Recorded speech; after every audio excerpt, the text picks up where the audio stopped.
प्रधानमंत्री नरेंद्र मोदी ने आज मन की बात कार्यक्रम के जरिए देश की जनता को संबोधित किया। कार्यक्रम में मोदी ने कहा कि चुनौती कितनी ही बड़ी हो, भारत का विजय का संकल्प भी उतना ही बड़ा रहा है। सेवा भक्ति और अनुशासन ने देश को हर तूफान से बाहर निकाला है। पीएम ने कहा कि आज जल, थल, नभ तीनों ही सेना के सभी जवान कोरोना के खिलाफ लड़ाई में जुटे हुए हैं। हमारे फ्रंटलाइन वर्कर्स, डॉक्टर्स और नर्सों ने भी लगातार काम किया और आज भी कर रहे हैं। पूरे देश को उन पर गर्व है। पीएम मोदी ने कहा कि कोरोना की दूसरी लहर में ऑक्सीजन की मांग अचानक बढ़ गई है। काफी प्लांट पूर्वी हिस्सों में हैं, जहां से इसे पहुंचने में दिक्कतें आती हैं। ऐसे हमारे टैंकर और ट्रेन ड्राइवर्स ने भी आगे आकर देश के लिए अपने कर्तव्य को निभाया है। प्रधानमंत्री ने कहा कि जब हम देखते हैं कि अब भारत अपने खिलाफ साजिश करने वालों को मुंहतोड़ जवाब देता है तो हमारा आत्मविश्वास और बढ़ता है। जब भारत राष्ट्रीय सुरक्षा के मुद्दों पर समझौता नहीं करता, जब हमारी सेनाओं की ताकत बढ़ती है तो हमें लगता है कि हाँ, हम सही रास्ते पर हैं। ओडिशा में केंद्रीय मंत्री धर्मेंद्र प्रधान ने चक्रवात यास से प्रभावित इलाकों का हवाई सर्वेक्षण किया। उन्होंने भद्रक, जगत सिंह और केंद्रपाड़ा जिलों का सर्वे किया। इससे पहले ही पीएम मोदी ने भी हवाई सर्वे किया था और भुवनेश्वर में सीएम नवीन पटनायक के साथ मीटिंग भी की।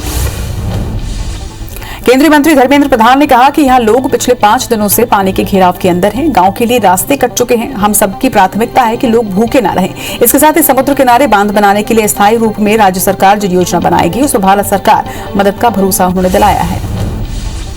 निजी एजेंसी स्काई मेट के मुताबिक मानसून केरल पहुंच चुका है। आमतौर पर ये 1 जून को केरल पहुंचता है, लेकिन इस बार ये 2 दिन पहले ही आ चुका है। हालांकि मौसम विभाग का कहना है कि मानसून 3 जून को पहुंचेगा। पीएनबी घोटाले के आरोपी मेहुल चौकसी के जल्द भारत प्रत्यार्पण की उम्मीद बढ़ गई है। एंटीगुआ के प्रधानमंत्री गैस्टन ब्राउन के मुताबिक भारत ने एक प्राइवेट जेट के जरिए डोमिनिका सरकार को चौकसी के प्रत्यार्पण के दस्तावेज भेज दिए हैं। हालांकि चौकसी को लेकर भारत की तरफ से अभी तक कोई भी आधिकारिक बयान नहीं आया है। पीएनबी घोटाले का आरोपी और भगौड़े हीरा कारोबारी मेहुल चौकसी की डोमिनिका की जेल से पहली तस्वीर सामने आई। सलाखों के पीछे कैद चौकसी स्काई कलर की टी-शर्ट में दिख रहा है। उसके चेहरे पर डर और भय साफ देखा जा सकता है। उसकी बाएं आंख में चोट के निशान भी नजर आ रहे हैं। मोदी सरकार पर कांग्रेस ने निशाना साधा है। रणदीप सिंह सुरजेवाला ने कहा कि देश को एक नाकाम, नकारा, नासमझ सरकार का बोझ ढोते हुए आज 7 साल हो गए। देश भुगत रहा है क्योंकि 7 साल में बेरोजगारी 11.3% हो गई है। कई प्रांतों में पेट्रोल 100 और सरसों का तेल 200 रुपए पार कर चुका है। ये 73 साल में देश की सबसे कमजोर सरकार साबित हुई। कोरोना से कई बच्चों ने अपने माता पिता को खो दिया। उन बच्चों की मदद के लिए अब केंद्र सरकार आगे आई है। प्रधानमंत्री कार्यालय की तरफ से शनिवार को इस बारे में जानकारी दी गई। इसमें उन बच्चों के लिए कई तरह की योजनाएं बनाई गई हैं जिनसे उनका भविष्य बेहतर हो सकेगा। कोरोना से अपने माता पिता को खो चुके 18 साल की उम्र तक हर महीने आर्थिक मदद दी जाएगी। 23 साल की उम्र पूरी होने पर उन्हें पीएम केयर फंड से 10 लाख रुपए एकमुश्त मिलेंगे। वहीं सरकार ने ऐसे बच्चों की पढ़ाई के लिए भी 2 घोषणाएं की हैं। उनकी पढ़ाई का खर्च सरकार उठाएगी और हायर एजुकेशन के लिए अगर लोन लिया है तो उसमें राहत भी दी जाएगी। लोन का ब्याज सरकार पीएम केयर फंड से देगी। साथ ही बच्चों को आयुष्मान भारत योजना के तहत 5 लाख रुपए तक का स्वास्थ्य बीमा मिलेगा। इसका प्रीमियम पीएम केयर फंड से ही दिया जाएगा। सरकार ने उन परिवारों की मदद के लिए भी कई घोषणाएं की हैं जिन्होंने कोरोना के कारण कमाई करने वाले सदस्य को खोया है। ऐसे परिवारों को कर्मचारी राज्य बीमा निगम के तहत पेंशन दी जाएगी। पश्चिम बंगाल की सीएम ममता बनर्जी ने केंद्र सरकार पर बदले की राजनीति करने का आरोप लगाया। उन्होंने कहा कि चीफ सेक्रेटरी को कोरोना के दौरान राज्य से वापस बुलाना बताता है कि केंद्र सरकार राजनीतिक बदले की भावना से काम कर रही है। ममता ने कहा कि बंगाल के विकास के लिए वो प्रधानमंत्री के पैर छूने को तैयार है। दिल्ली में केंद्र में भाजपा सरकार के 7 साल पूरे होने पर भाजपा के राष्ट्रीय अध्यक्ष जेपी नड्डा ने दिल्ली के लिए कोविड राहत सामग्री को झंडा दिखाकर रवाना किया। देश के कई स्थानों पर केंद्र सरकार के 7 साल पूरे होने के उपलक्ष्य पर बीजेपी ने राशन सामग्री का वितरण किया। केंद्र में भाजपा सरकार के 7 साल पूरे होने पर मुख्यमंत्री शिवराज सिंह चौहान ने लोगों में राशन बांटा। उन्होंने कहा कि कोरोना की वजह से कई बच्चे ऐसे हैं जिनके माता पिता अब नहीं रहे। हम उन बच्चों को आज से पेंशन दे रहे हैं। उन बच्चों को मुफ्त में राशन भी देंगे। उत्तर प्रदेश के मुख्यमंत्री योगी आदित्यनाथ ने कहा कि आज उत्तर प्रदेश में सिर्फ 1900 कोरोना मामले आए हैं। उन्होंने ये भी कहा कि ऐसा अनुमान लगाया जा रहा था कि मई में उत्तर प्रदेश में 30 लाख से ज्यादा मामले होंगे, जबकि आज राज्य में कुल 41,000 सक्रिय मामले हैं। यूपी में सबसे ज्यादा रिकवरी दर है। इसके साथ ही सबसे कम पॉजिटिविटी दर और मृत्यु दर। ब्लैक फंगस के लिए इस्तेमाल की जाने वाली दवा एम्फोटेरिसिन बी की एक और खेप भारत पहुंच चुकी है। इस खेप में 2 लाख खुराक है। ये खेप रविवार सुबह भारत पहुंची। संयुक्त राज्य अमेरिका में भारत के राजदूत तरनजीत सिंह संधू ने इस बारे में जानकारी दी। कोरोना से जुड़ी रिसर्च में भारत को बड़ी सफलता मिली है। नागपुर की national environment engineering research institute ने कोरोना टेस्ट का आसान तरीका ढूंढ लिया है। इससे 3 घंटे में ही आरटीपीसीआर जितने सटीक नतीजे मिलते हैं। इसे सलाइन गार्गल आरटीपीसीआर टेस्ट नाम दिया गया है। नमक के पानी से गरारे के जरिए कोरोना की जांच इसमें की जाएगी।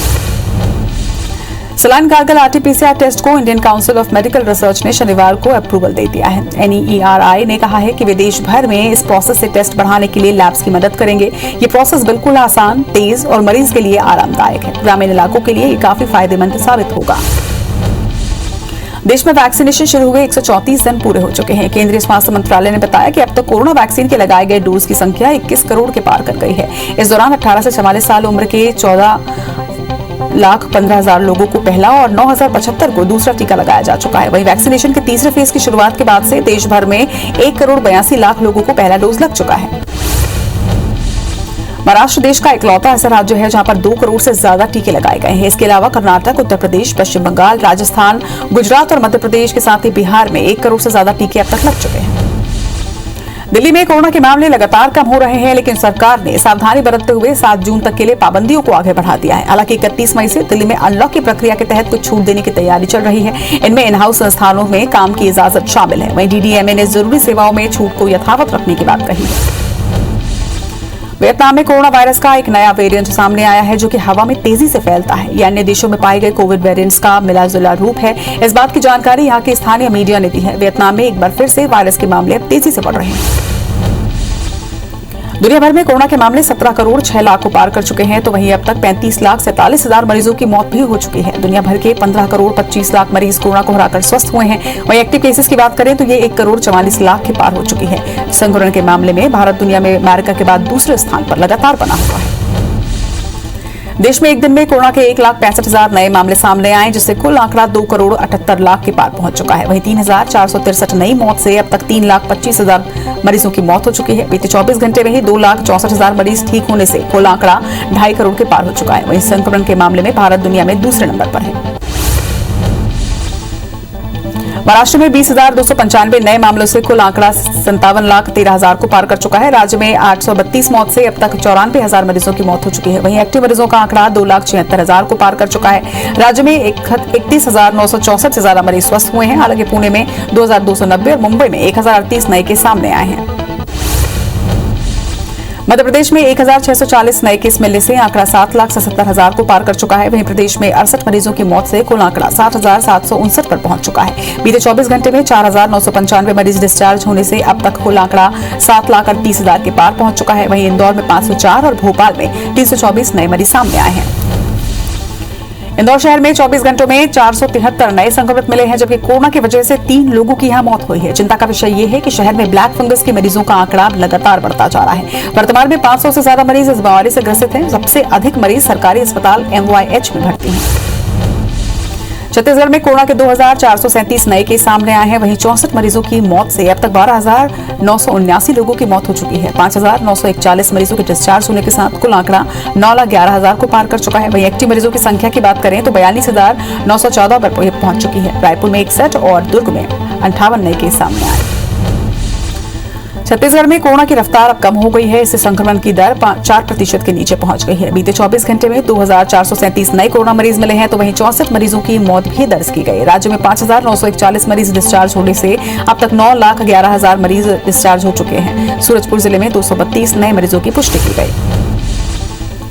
मध्य प्रदेश में अनलॉक को लेकर आज क्राइसिस मैनेजमेंट की अहम बैठक होने जा रही है, जिसमें नई गाइडलाइन को लेकर चर्चा होगी। 5% से कम संक्रमण दर वाले जिलों को ज्यादा छूट मिली है। हालांकि अभी भी स्कूल, कॉलेज और सिनेमाघर के साथ ही मॉल बंद रहेंगे।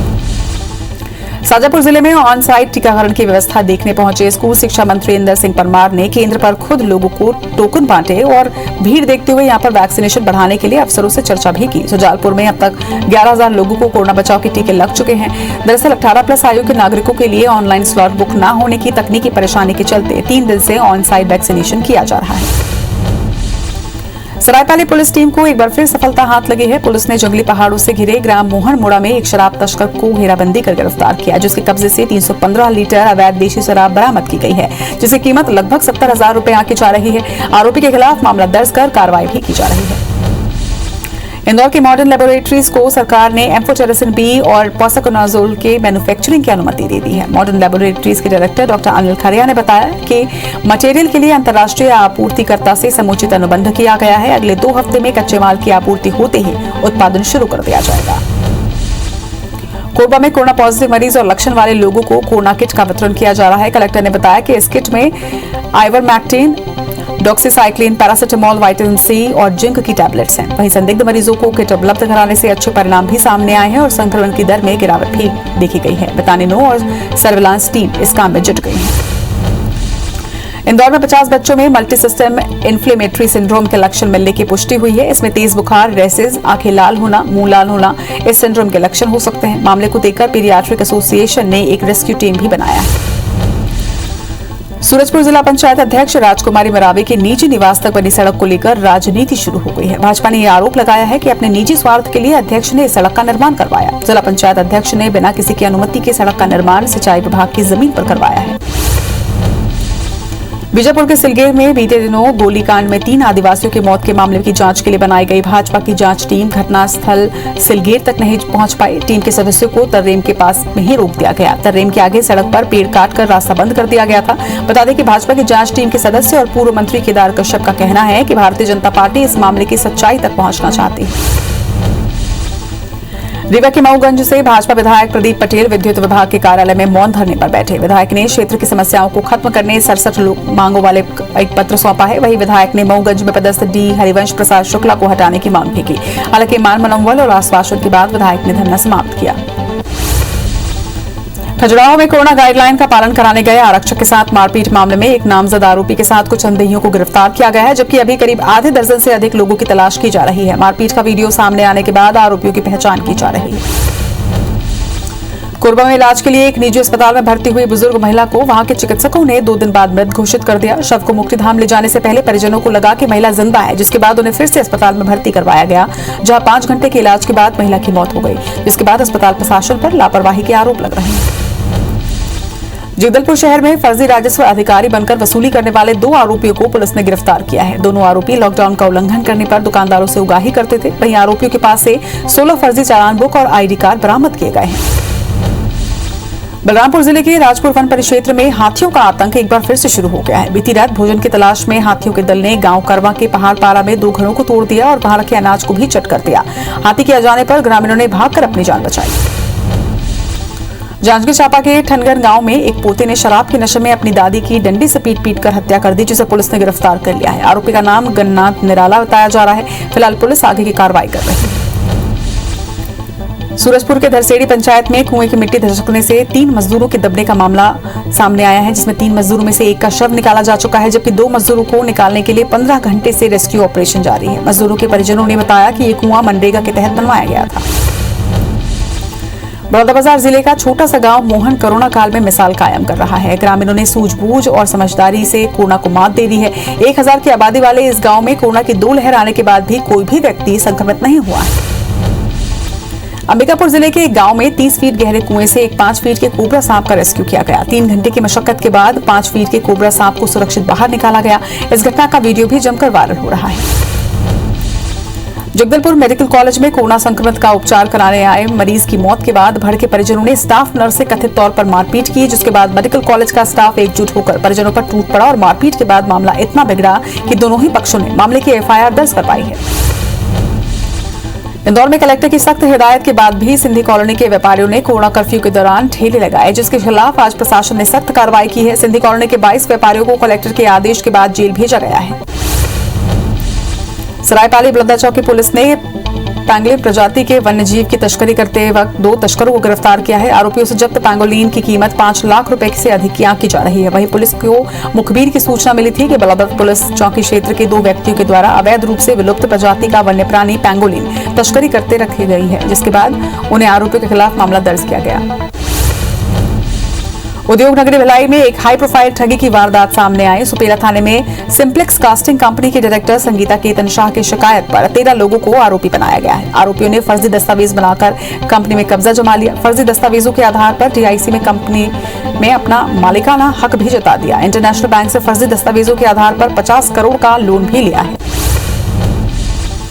ग्वालियर में दूध डेयरी की दुकान में अचानक भीषण आग लग गई, जिसके बाद फायर ब्रिगेड की गाड़ी मौके पर पहुंची और आग पर काबू पाया। लेकिन इस आग से सारा सामान जलकर खाक हो चुका था, जिसकी कीमत लाखों में आंकी जा रही है। वहीं आग लगने के कारण शॉर्ट सर्किट होना बताया जा रहा है।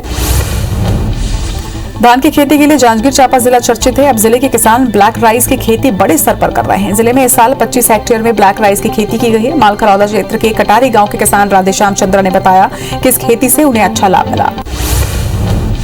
उज्जैन में 2 गुटों के विवाद में एक युवक की डंडे से जमकर पिटाई की गई, जिससे उसकी इंदौर में इलाज के दौरान मौत हो गई है। मारपीट का वीडियो सामने आया है। दरअसल पशुपालन को लेकर 2 गुटों में विवाद हुआ था, जिसके बाद युवक को घेरकर उसकी पिटाई की गई। सूरजपुर के डेडरी में बने रहर एनिकेट का एक गेट क्षतिग्रस्त हो गया, जिससे आसपास के ग्रामीणों में दहशत का माहौल है। बारिश से पहले अगर नहीं सुधारा गया तो गेट पानी के दबाव को नहीं झेल पाएगा। बता दें कि 2017 में रेड नदी पर लगभग 24 करोड़ की लागत से इस एनिकेट का निर्माण हुआ था। कोरोना काल में प्रशासन की अनुमति के बिना जांच करना देवड़ा पैथोलॉजी को महंगा पड़ा। उज्जैन जिला प्रशासन की टीम ने छापेमारी करते हुए पैथोलॉजी को सील कर दिया है। वहीं इस पैथोलॉजी की लगातार शिकायतें मिल रही थी। यहां बिना अनुमति के आरटीपीसीआर के अलावा पॉजिटिव मरीजों की जानकारी भी छिपाई जा रही थी। खरगोन के महेश्वर में बेमौसम बारिश से मातमूर की खराड़ी नदी में बाढ़ आई है। नदी में पुल पार करते वक्त एक परिवार के 3 लोग बाइक सहित बह गए। इनमें से बाइक सवार मुखिया ने तैरकर अपनी जान बचाई, लेकिन नदी के तेज बहाव में बही मां बेटी में से बेटी का शव मिला है, तो वहीं महिला की अभी तलाश की जा रही है। फिंगेश्वर के ग्राम लोहरसी में बीती रात 2 घरों में अज्ञात शख्स ने आग लगा दी। इस आगजनी से घर में रखा सारा सामान जलकर खाक हो गया है। वहीं रात 11:30 बजे आग लगते ही घर में सोए 10 लोगों को बाहर निकाला गया। टिकरापाड़ा के समारू साहू और हेमंत तारा के घर में आग लगी है। बता दें कि बहरहाल पाड्रक पुलिस ने मामले की विवेचना शुरू कर दी है। उज्जैन के मसदीपुरा स्थित मानव एंटरप्राइजेस को सील कर दिया गया है। इसका मालिक ब्लैक फंगस इंजेक्शन की कालाबाजारी करते रंगे हाथों पकड़ाया है। आरोपी यूपी से इंजेक्शन बनाकर उसकी कालाबाजारी करता था। बता दें कि कलेक्टर आशीष सिंह ने बताया कि दुकान का लाइसेंस निरस्त करने की कार्रवाई की जा रही है। कोरोना काल में कोरिया जिले में एक बार फिर से लापरवाही सामने आई है। मनेन्द्रगढ़ के आमाखेरवा इलाके के मुक्तिधाम में अलग अलग जगहों पर कई पीपीई किट और मास्क खुले में फेंके गए हैं। इससे पहले भी जिले में इस तरह की लापरवाही सामने आई थी। छतरपुर में पुलिस ने सेक्स रैकेट का खुलासा किया है। इसके साथ ही 3 युवक और 3 युवतियों को आपत्तिजनक स्थिति में गिरफ्तार किया। पुलिस को दुर्गा कॉलोनी में देह व्यापार की शिकायत मिली थी, जिसके बाद पुलिस ने मुखबिर तंत्र सक्रिय कर छापामार कार्रवाई की है। युवतियां मुंबई और यूपी की बताई जा रही हैं। लोरमी में पुलिस की उदासीन रवैये के कारण इन दोनों आपराधिक सक्रिय हो गए हैं। ताजा मामला लोरमी नगर पंचायत क्षेत्र का नया बस स्टैंड का बताया जा रहा है, जहां पर यात्री प्रतीक्षालय में देर रात असामाजिक तत्वों ने तोड़फोड़ की, जिससे यात्री प्रतीक्षालय में काफी नुकसान भी हुआ। इस घटना से लोरमी पुलिस के रात्रि गश्त और नाइट कर्फ्यू की पोल खुल गई। नारायणपुर पुलिस ने अंधे कत्ल का खुलासा करते हुए 3 आरोपियों को गिरफ्तार किया है। दरअसल मृतक और मुख्य आरोपी एक ही युवती से प्यार करते थे। आरोपी ने दूसरे युवक को लड़की से दूर रहने की कई बार चेतावनी दी थी, लेकिन जब युवक नहीं माना तो आरोपी ने अपने 2 दोस्तों के साथ मिलकर उसकी हत्या कर दी। बलरामपुर जिले के बरियो थाना क्षेत्र के बघीमा ढाबे से गिरफ्तार नक्सली अनिल यादव और उसके सहयोगी की रिमांड 2 दिन बढ़ गई है। नक्सलियों के शहरी नेटवर्क को जानने के लिए 3 दिन का रिमांड लिया गया है, लेकिन पूछताछ पूरी नहीं होने पर 2 दिन और रिमांड बढ़ाने की पुलिस की मांग को कोर्ट ने मंजूर कर लिया है। गोरला के सलही गोरी में 27 मई को हुए मॉब लिंचिंग में 2 और आरोपियों को गिरफ्तारी की गई है। अब तक 8 लोग की गिरफ्तारी हो चुकी है। 27 मई को मवेशी तस्करी के शक में मध्य प्रदेश के सूरत बंजारे की 22 लोगों ने पीट कर हत्या कर दी थी। इसमें 4 अन्य लोग भी घायल हुए थे। वहीं सरपंच सहित 6 लोग पहले ही अरेस्ट हो गए थे। बाकी 14 आरोपियों की पतासाजी की जा रही है। बसना की नीलांचल सेवा समिति कोरोना संक्रमित लोगों के लिए फरिश्ता बनकर दिन रात सेवा में लगी हुई है। समिति शासकीय कोविड सेंटर और अस्पतालों में ऑक्सीजन मशीन, मरीजों के लिए भोजन और असहाय लोगों के लिए मुफ्त में दवाई दे रही है। साथ ही दूसरे लोगों को भी सेवा कार्य करने के लिए प्रेरित कर रही है। चंबल अंचल में तिलहन फसलों के हाइब्रिड बीज विकसित करने के लिए केंद्रीय कृषि मंत्रालय और राष्ट्रीय बीज निगम एक नया प्रोजेक्ट पर काम शुरू करेगा। इस योजना को लेकर दिल्ली से आई टीम ने मुरैना की जौरा तहसील में जमीन को निरीक्षण कर पसंद किया है, जिसकी ओर अधिक जानकारी दिल्ली भेजी जा रही है। वहां से हरे झंडे मिलने के बाद इस प्रोजेक्ट पर काम शुरू हो जाएगा। खुरमड़ा हत्याकांड में बड़ी कार्रवाई की गई है। दुर्ग पुलिस मास्टरमाइंड निर्मला को गिरफ्तार कर लिया गया है। ब्रेन मैपिंग रिपोर्ट के बाद पुलिस ने निर्मला को गिरफ्तार किया। बता दें कि 21 दिसंबर को दुर्ग के खुरमड़ा गांव में 4 लोगों के शव मिले थे। अवैध संबंध और जमीन विवाद के चलते ये हत्या हुई थी। गौरला पेंड्रा मरवाही जिले के एसपी सूरज सिंह परिहार ने जिले के सभी थाना प्रभारियों को बदल दिया है। युवराज तिवारी को गौरला थाना प्रभारी बनाया गया है। वहीं मरवाही के थाना प्रभारी प्रवीण द्विवेदी को पेंड्रा थाना प्रभारी और यातायात प्रभारी नरेंद्र सिंह को मरवाही का थाना प्रभारी बनाया गया है। वहीं सूबेदार विकास नारंग को यातायात प्रभारी बनाया गया है। भोपाल में सीरियल किलिंग का सनसनीखेज खुलासा हुआ है। उर्मिला नाम की महिला ने 5 साल पहले प्रेमी देवर मोहन के साथ मिलकर पति को मौत के घाट उतार दिया और पति को घर के अंदर बने कमरे में गड्ढा खोदकर दफना दिया और फिर महिला ने नए प्रेमी के साथ मिलकर देवर की हत्या कर दी।